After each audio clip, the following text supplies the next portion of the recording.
So if you look at the quarterbacks, and we're going to just pull this stat here of just yards, right? So these guys led the league in yards.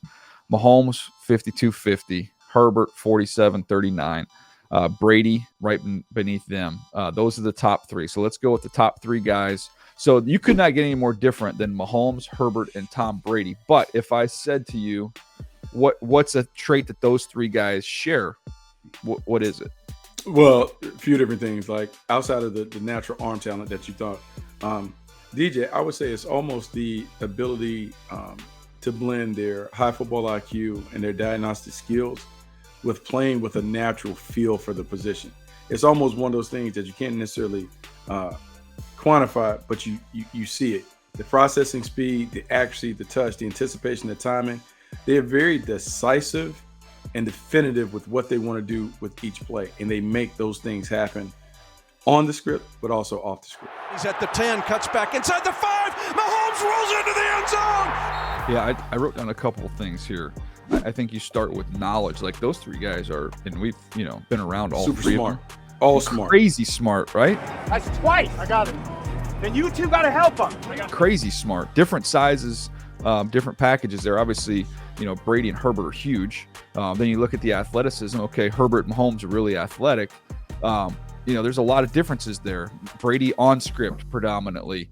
Mahomes does his magic off script. Herbert's probably a little bit of a mix, of those two guys. But the knowledge, the football instincts to go along with the intelligence. So not only have the brain power, but when you get on the field, there's that in-game instinct and feel. With Brady, it's the pocket presence and pocket movement you see, which is an instinct thing. It's caught. Touchdown, Tampa Bay. And then the third one I wrote down, and there's other things we can get into, but Buck, this is a non-negotiable for me, toughness. Like those three guys, how about the toughness that those three guys have? Mahomes is hurt. He'll get up limping. And he is hurt on that ankle. I'm good. Well, I think it's one of the number one traits. And when we think about toughness, I want to make sure everyone understands, break it down in two different areas. There's physical toughness, like your ability to withstand the pounding, your ability to not flinch after being beat up and battered over 4 quarters, but you still hang in there. But really, it's the mental toughness. It's the discipline that you play with. Can you play discipline against a umbrella coverage where they're taking away the deep ball and saying you can have all the underneath stuff? Are you disciplined enough, tough enough to take those things over and over again? How do you bounce back from poor plays and poor moments? Man, you just threw 2 interceptions on back-to-back drives. How are you that next drive? One play at a time, baby. We'll get right back on it. Are you hesitant? Are you reluctant to make the plays? Will you still dial it up and kind of make that throw that needs to be made for your team to win it? Or do you go in your shell and you just kind of start becoming a check down Charlie? That toughness part of the game is underrated, but it is the difference between good and great. The great players all have a level of toughness that you see, that you sense, that you feel, and their teammates know that they're tough guys. You got to be a tough guy at the quarterback position. Got to be better than that. That ain't going to win. That's not going to win. All right, let's get to running backs here. We're just looking at rushing yards last year. We got Josh Jacobs, we've got Derrick Henry, and we've got Nick Chubb. So when you look at those three names, Buck, and you hear those names, like blinks, we call it blink scouting, right? What's the first thing that comes to mind when you hear those three names, those three guys? Big. Passing it to the outside. Look at that stiff arm. Physical. Finishers. Boy, I got to tell you, when he gets into the second level, he puts it into a different gear. And then the stiff arm at the end right there on Khalil Mack said, "You're not chasing me down, big fella." When you bring up all those names, if I close my eyes, there's a running style that I have in my head. I can envision all of those guys running through contact, finishing the game off. We're in a 4-minute situation. The ball is going to them. Everyone in the stadium knows they're getting the ball, but they're going to finish the game out. Hands off to Jacobs, stutters to the right, bursts through the whole 20, 25, 30. He's off to the races. Ball game. Touchdown Raiders. That toughness, look, we'll say this now. Toughness is central to the DNA of anybody who's a high-level player. That's a part of it. But with those guys, it's a big part of their game. But big, physical finishers. We've talked about that line being about 215, 217 pounds when it comes to the running back.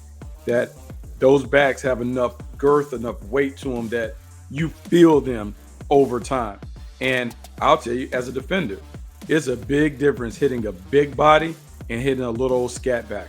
Over time, the body blows that a big back delivers wears down the defense.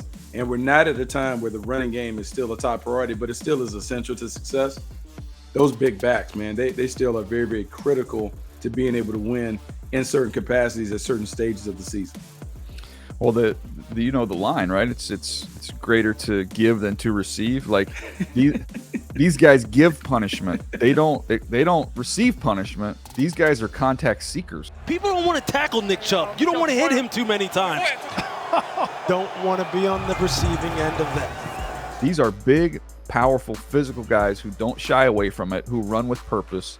You use the words physical, big, and finishers. I think those are three great words, Buck. I think that's a great way to describe it. And they're guys that you don't want to. They're guys you get sick of them. You don't want to see them in the fourth quarter. You don't want to do that anymore. You get tired of tackling. There's a saying that old coaches say: you can either be the hammer or the nail. And those guys are hammers. They just keep pounding on you. And at the end of the day, you eventually submit. As long as we get it into Derek's hands and everybody knows the play. It is still a physical game. No matter how much we talk about passing and those things, there's an element of physicality in football that you have to have. And your running backs have to be tone setters when it comes to that, because there's going to be a time in every game where you got to get the dirty yards. You got to get your nose dirty. You got to get the tough physical yards to be able to extend the drive, get first downs, punch the ball in the end zone. And to me, if I'm building around a running back, or I have a back that is a key part of the offense, he needs to be above that line at 215 pounds, and he has to be a physical runner that can run through contact. The difference between this league and our team is we got Derrick Henry.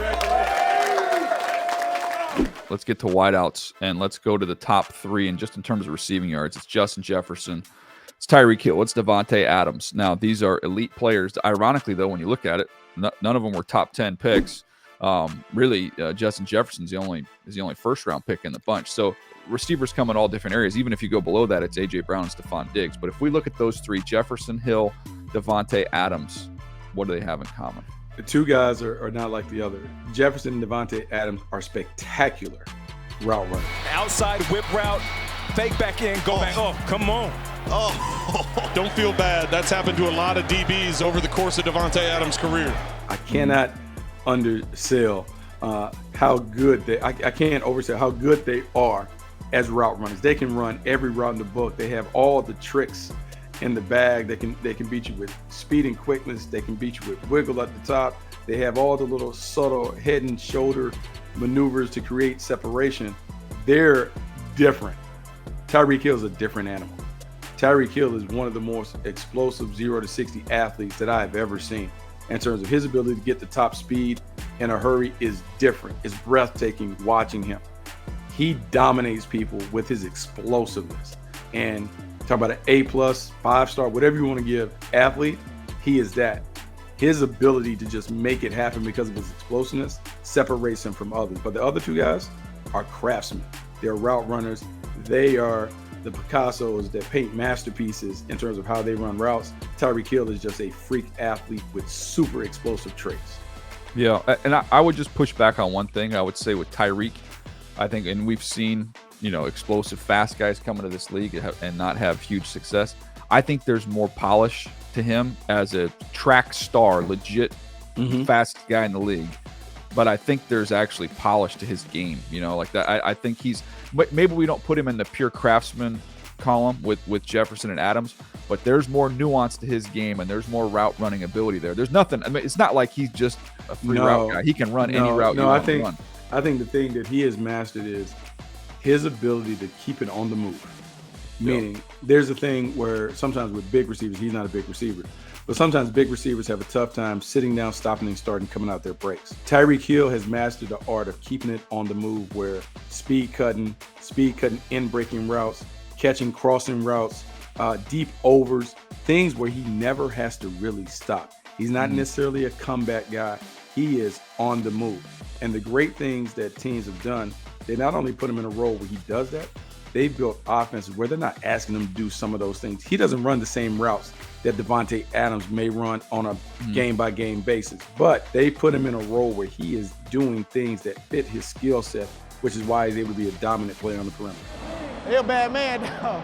He a bad man. So if I'm looking through and I'm saying, okay, give me three characteristics of these guys, which are a little different as we just discussed.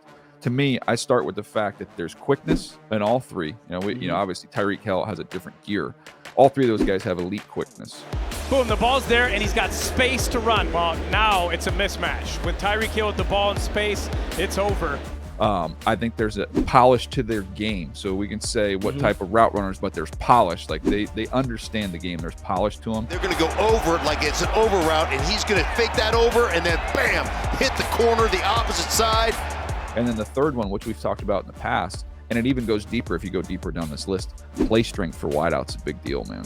5 in the pattern, and Cousins throws. It's caught for the touchdown by Jefferson. It is a big deal. Now, let's go back to Tyreek Hill, because I will say this now, because Steve Smith, he is one of the guys that I would say is rare in terms of how he went from being the big play specialist to the #1 receiver. The common denominator between Steve Smith and Tyreek Hill, when you look at their frames, they're different. They're stout, they're wider, they're thick. They're like running backs on the perimeter. And that stature allows them to run through contact. They break tackles. They are tough to get down in one-on-one situations because you can't wrap them up. And it's not just the wiggle, it's the play strength that you talked about. It's another reason Deebo Samuel didn't rate up there, but when you look at Deebo Samuel and his physicality, the way his body build is, you have to really run through him to tackle him and knock him off his pins. Tyreek Hill, Steve Smith, those guys have those traits because they're thicker. They're not thin guys that can't break tackles and can't run out of contact. It's too easy out here. All right, Buck, when we look at the defensive side of the ball, let's start with pass rushers. Let's just go to sacks here. Top 3 last year, Bosa with 18.5. You got Hassan Reddick with 16. You got Myles Garrett tied with 16 as well. So when you look at Bosa, Reddick, Garrett, I mean, those are 3 totally different players. But looking at those 3 edge rushers, what can you say that they have in common? Snap count, quickness, and anticipation. Their ability to get off the ball is a separator. I mean, they come off the ball with cat-like quickness and they put immediate pressure on the edge blockers. Then there's some different things because you have Bosa and Myles Garrett. Bosa is a technician. He has a great array of moves where he can kind of work you. And we talk about Mr. Miyagi, like his wax on, wax off, all the stuff that he brings is problematic. Myles Garrett is just a freak athlete with tools. He does. And then Hassan Reddick, and we talk about like pass rushers being able to be found at all different levels and come in all different packages. His speed, burst, his balance, his relentlessness, all of those things kind of stand out when I think about all 3 guys because they are so vastly different in how they go about it. Hassan Reddick got him from the backside and tipped the ball straight up in the air. I would say of these 3 guys, the things you cannot argue about them, number 1 is their get off, which you referenced. These guys all get off the ball. They're explosive. First step, they can go. Watch how fast Myles Garrett gets around this corner. No time for him to do anything. They can all 3 corner. Once they get to the top of their rush, that's a skill, man. Be able to have that ankle flexion and bend to be able to corner once you get to the top of your rush. Hassan Reddick is just going upfield on him. This time you're going to bend at the waist a little bit, so you get a little bit forward. So just a really good job. And then number 3, you can combine it, just effort and finish. Like, these guys don't ever stop.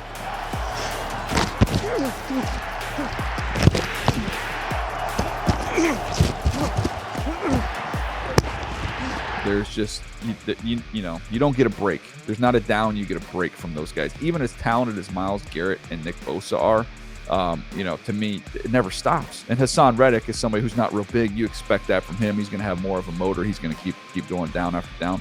All 3 of these guys, man, there's no off button. No off button. Non-stop. And that's part of it. DJ, we talked about in scouting pass rushers. Effort and relentlessness goes a long way in terms of being able to sack and get the quarterback down, because sometimes it's on your second and third try in terms of you stop, you stalemate, you spin out of it, you come free, he runs around a little bit, boom, then you sack him. You have to chase him all over the field because think about it, the quarterback position has changed where we have more athletes running around extending plays. And so do you have that about you to continue to keep pursuing, to wear him down, to chase him down, to get him? You have to have that. The underrated trait, DJ, I would say, is stamina. We talk about pass rushing and how hard it is to rush the pass 40, 45 times a game and be able to keep coming at him when you haven't sniffed or tasted the pass, but now in the fourth quarter, you got a chance to close it out. Do you have something else left in the tank to be able to get it done? These guys are finishers, and when you close the game out in the fourth quarter, you guys have to be able to sack the quarterback, and all of those guys have that ability. Just want to sack the quarterback, dude. It's not as easy as it looks. All right, let's get to some of these leading tacklers. And again, this is not the be-all, end-all stat for linebackers, but it's one we're going to just go with and see if we come up with anything. Foye Oluokun from your Jags led the league in tackles last year impressively. Nick Bolton from KC, who we both saw twice last year. And then Roquan Smith from Baltimore coming over after the trade from Chicago. When you look at those three linebackers, and Oluokun, somebody you see each and every week, Buck, what are a couple traits there he possesses? Instincts. He is an athletic linebacker. He really is, and you think tight ends on linebackers is generally a mismatch, but fantastic job. Awareness. Tremendous pursuit. Foye Oluokun leading the charge. Flying up, recognizing, seeing it. Strong hands. Oluokun has been all over the place, and it's almost as if he says, I'm not going to watch all the fakes. Where Lamar goes, that's probably where the ball is. I'm going to keep my eyes on him. Strong hands in terms of, like, when they hit you and wrap you, you go down. They don't miss a lot of tackles. And I think that is an underrated part of the position. Good tacklers don't miss, man. It's a rarity that they miss because they have these strong hands. When they lock onto you and latch onto the jersey, you go down. Yeah, I wrote down FBI, awareness. So instincts and awareness, combine those however you want to combine them. But your eyes work. We talk about it. Blind linebacker doesn't do you any good. I don't care if he's the fastest guy in the field. If he's blind, doesn't help. You got to have great eyes. You got to have great instincts. And I just wrote down stopping power to kind of go along with what you were saying. Like, there's just a difference between guys who catch tackle. In other words, I'm going to gather, I'm going to catch, and I'm going to fall back. Versus a guy who hits you. There's stopping power. When we make contact, it's over. Right now it's Wilson. He's in a little groove until he runs into that. Oh, Nick Bolton. That's a wall. It's an imaginary wall that's been set up there when they hit you and get you on the ground. So, when you look at it from that standpoint, it's interesting because every year I fall into this trap. You get seduced by the speed at the linebacker position, and it's important. You need to be able to run to cover, because if you can't cover, you can't play. But in terms of being, solid, productive players, that's not enough. You got to have eyes, man. If you don't have eyes, you got no chance. Well, because you have so much misdirection. Let's think about the Philadelphia Eagles and what they do with Jalen Hurts and all of the misdirection. You got guards and tackles pulling one way. You have the back going the other way. You have Jalen Hurts, who's deftly ball faking, and then he goes where the pullers go. Your ability to sort that stuff out in real time, you have to be able to do it. You have to be able to figure out the pin and pull schemes versus guys that are running zone schemes and all the other stuff and the trickery, and now you can kind of move down the field while you're doing these RPOs. Great eye discipline is essential to being a great NFL linebacker. Shelf in the backfield. He wants to run it. Corral, the ball's out. He kicks the ball. It's picked up by Kansas City to the 10. Touchdown! A defensive score by Nick Bolton. All right, we go to picks last year. Last one that we'll hit on here. Justin Simmons from Denver had 6. Minka had 6 with the Steelers. C.J. Gardner-Johnson, we know what he did with Philly. Tariq Woolen, he had 6 as well. All those guys with 6 picks. And then right behind him was Patrick Peterson with 5. So you're looking at those guys. Interesting collection of players there. But what stands out to you? Well, first, because you can categorize them in 2 different areas. One, there's like 3 safeties that are in that mix, and then you have 2 corners. The safeties, instincts, awareness. I feel like we've talked about this for all of it. Like, it's picked off. Fournette throws the ball to Tom Brady, who fell down at the 5. Tariq Woolen picks it off. I was like, watch the quarterback. I said, I got it. Quarterback was running back. The instincts, the awareness, the high IQ that is necessary, that you have to make plays in this league, because you got to be able to anticipate what's happening, and then you got to trust it and go. Intercepted at the 30, 25-20. Minka Fitzpatrick goes into the end zone. That's why they pay him. Yeah. Best safety in the league. And so the fearlessness that those guys play with in terms of the range and just going for it, all of them make plays. And I'll say the last part of the underrated part is catching the ball. Like, catching the ball is one thing to be there, DJ. It's another thing to catch it. They come down with the interceptions when they get the chances. Catch the ball, Lou. Look, you got to catch that, dog. You really got to get in a jug machine, bro. So I'm just going back and thinking about these guys when they were coming out into the draft process, and some of them it jumps to me. When you think about the connection between instincts, intelligence, and work ethic, right? All those things work together. He knows he has the corner deep, and he has the other safety helping him if any double move, but they put him in the perfect position, and he did. Once he saw the breakdown, he broke, and there was no way we were going to let him score. You know, he made a play that he'll make 10 out of 10 times. He's just that kind of guy. You have guys that you can tell have studied what they need to study. They trust their eyes, and then they have the instincts to see it in real time at a fast pace and then go make plays. I think it's hard to be. It's funny, right? Everybody says, it's funny. The harder I work, the luckier I get. Like the more I study, the more my work ethic is an elite level. Man, it's amazing. All of a sudden, my instincts are pretty darn good. Because you see it, you trust it, you go. Those guys are all smart. Those guys are all really instinctive on the field. You talked about the ability to catch. But I think maybe the underrated aspect of that, those guys are all, think about what they said about Minka Fitzpatrick coming out of college. Think about what they said about Patrick Peterson coming out. Justin Simmons, these guys were leaders. These guys were lauded for their, not only their intelligence, but their work ethic. To me, at those positions, especially at safety, it's not just the biggest, most athletic guys. It's the guys that study and know what the heck they're looking at. DJ, it's so much of that. It's so much of being able to do it, because safety, it's funny because I felt like for years in draft rooms, safeties were underrated in terms of, we just take the slow corner, we're moving to safety, and it goes. But there's so much more to that, because you're the traffic cop. You have to kind of tie everything together, get everyone on the same page. You have to understand, here's where the offense is lined up here. And if this guy moves, I got to check us and get us in this position. I got to do all of those things in terms of being able to move the pieces on the chessboard, while also honing in on the quarterback and being able to understand, man, this guy, when he looks here, he doesn't read off. He doesn't look off on the eye. So when I see him look to the right, I'm going.